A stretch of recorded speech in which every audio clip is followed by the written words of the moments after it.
सुप्रभात मंडळी. मी नीलिमा पटवर्धन आणि आजपासून मी एक प्रवास वर्णन वाचून दाखवतीये. लिहिलेलं पण मीच आहे. आम्ही नुकतेच अलास्का येथे क्रूजची एक टूर केली. 7 दिवस क्रूजवरती होतो आणि 3 दिवस तिथेच त्यांचीच एक लँड टूर होती. तिथलं वर्णन करते. तर सुरुवातीपासून सांगणारच आहे. आज पूर्वतयारीचा एक पहिला भाग तयार करते. अलास्का क्रूज टूर प्रवास वर्णन या शीर्षकाखाली. तर सुरू करते. एप्रिलमध्ये माझ्या भावाच्या मुलाचं म्हणजे माझ्या भाच्याचं लग्न होतं. ते सहज म्हणून माझ्या भावाच्या मित्राने अलास्काच्या क्रूज टूरला येणार का म्हणून विचारलं. त्या सहज प्रश्नाकडे लग्नाच्या धामधुमीत विशेष लक्ष दिलं गेलं नाही, पण त्यानंतर हळूहळू त्याबद्दल गंभीरपणे बोलणं होऊ लागलं आणि अखेरीस ती टूर करायची हे नक्की ठरलं. त्यासाठी कॅनडाचा विजा काढायला लागणार होता. US विजा माझ्याकडे होताच 2029 पर्यंतचा. त्यामुळे कॅनडा विजासाठी काय काय करायला लागेल, काय गोष्टी लागतील या संदर्भात माझा भाऊ आणि भाऊजाई बरोबर बोलणं होऊ लागलं. ते दोघे मुंबईत आणि मी बडोद्यात. त्यामुळे सारं काही म्हणजे संवाद हा फोन किंवा व्हॉट्सॲप चॅट याच्यावरतीच चालत असे. कॅनडाचा व्हिजा फॉर्म त्यांनी म्हणजे माझ्या भावानी व्हॉट्सॲपवर पाठवला. तो डाउनलोड करून सर्व डिटेल्स भरायची. त्यासाठी आवश्यक ते फोटो, त्यासाठी ठरलेली बॅकग्राऊंड वगैरे नॉर्म्समध्ये बसणारी असा फोटो काढला गेला. सर्व कागदपत्र, फोटो कुरिअर करायचे वगैरे गडबडीमध्ये असे दिवस जात होते की काही कळतच नव्हतं.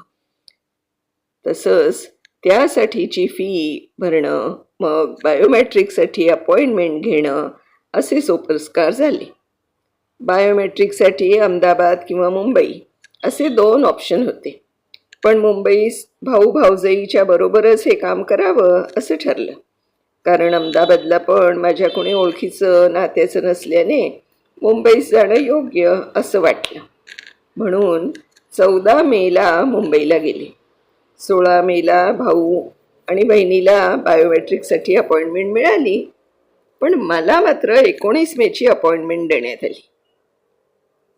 खरं तर त्या दोघांच्या बरोबरच मला पण अपॉइंटमेंट मिळेल असं भावानी सांगितलं होतं. त्यामुळे मी 17 मेचं परतीचं रिझर्वेशनही केलेलं होतं, पण ते मग कॅन्सल करायला लागलं आणि 19ला दुपारच्या गाडीचं तिकीट पुन्हा काढावं लागलं. 19ला बायोमेट्रिक्स करून परस्पर मुंबई सेंट्रलवर जाऊन गाडीत चढले. त्यानंतर जवळजवळ 2 महिने म्हणजे जुलैपर्यंत कॅनडा एम्बसीतून कन्फर्मेशन आलं नव्हतं. त्यामुळे मनात धाकधूक होती. पण अखेर मेल आली की विजा ॲप्रूव्ह झाला आहे आणि पासपोर्ट आमच्या ट्रॅव्हल एजंटकडून कलेक्ट करायला लागेल. जरा हुश झालं, पण लगेच मग आता तिकीट काढायचं पुन्हा जाण्याचं किंवा जी आम्ही टूर करणार आहोत त्याच्यासाठी आम्हाला व्हँकुव्हरला पोचायला लागणार होतं, तिथलं तिकीट काढायचं, असे सगळं सुरू झालं. अलास्काला खूप थंडी असणार म्हणून गरम कपड्यांची जमवाजमव सुरू झाली.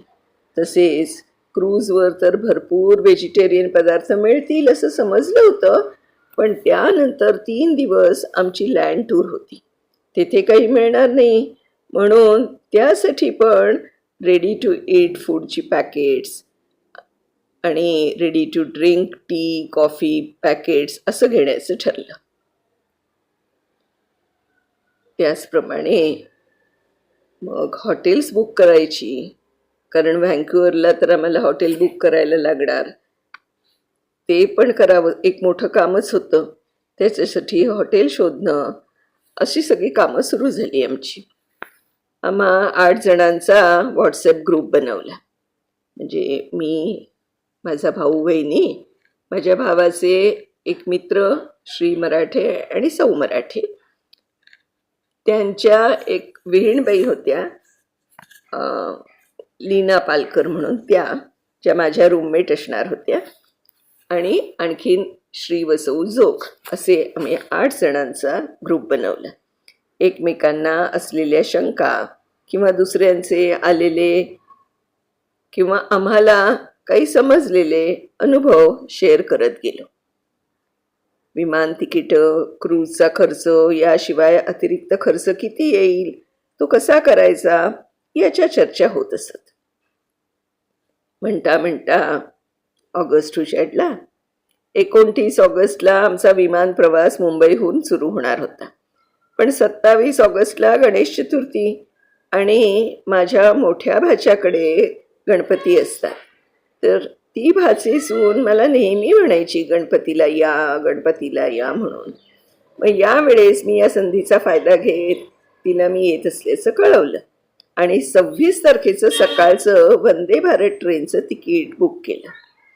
माझा भाऊ रक्षाबंधनला बडोद्याला येणार होता, त्याच्याबरोबर मोठी बॅग पाठवून देण्याचं ठरलं, म्हणून ट्रेननी मला येणं सहज शक्य झालं. कारण आता माझ्याकडे एकच बॅग छोटी असणार होती, तर ती मला घेऊन जाणं शक्य होतं ट्रेनमधून.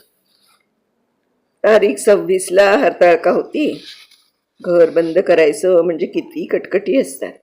पण सारं आवरून सकाळी सकाळी माझा प्रवास सुरू झाला. आता वंदे भारतमधलं माझं जे म्हणजे प्रवास आहे तो, आणि त्याच्यानंतर थोडंसं गणेश चतुर्थीचं, हे सगळं आपण उद्याच्या भागात बघूया. तोपर्यंत मी निलिमा पटवर्धन आपली रजा घेते. धन्यवाद.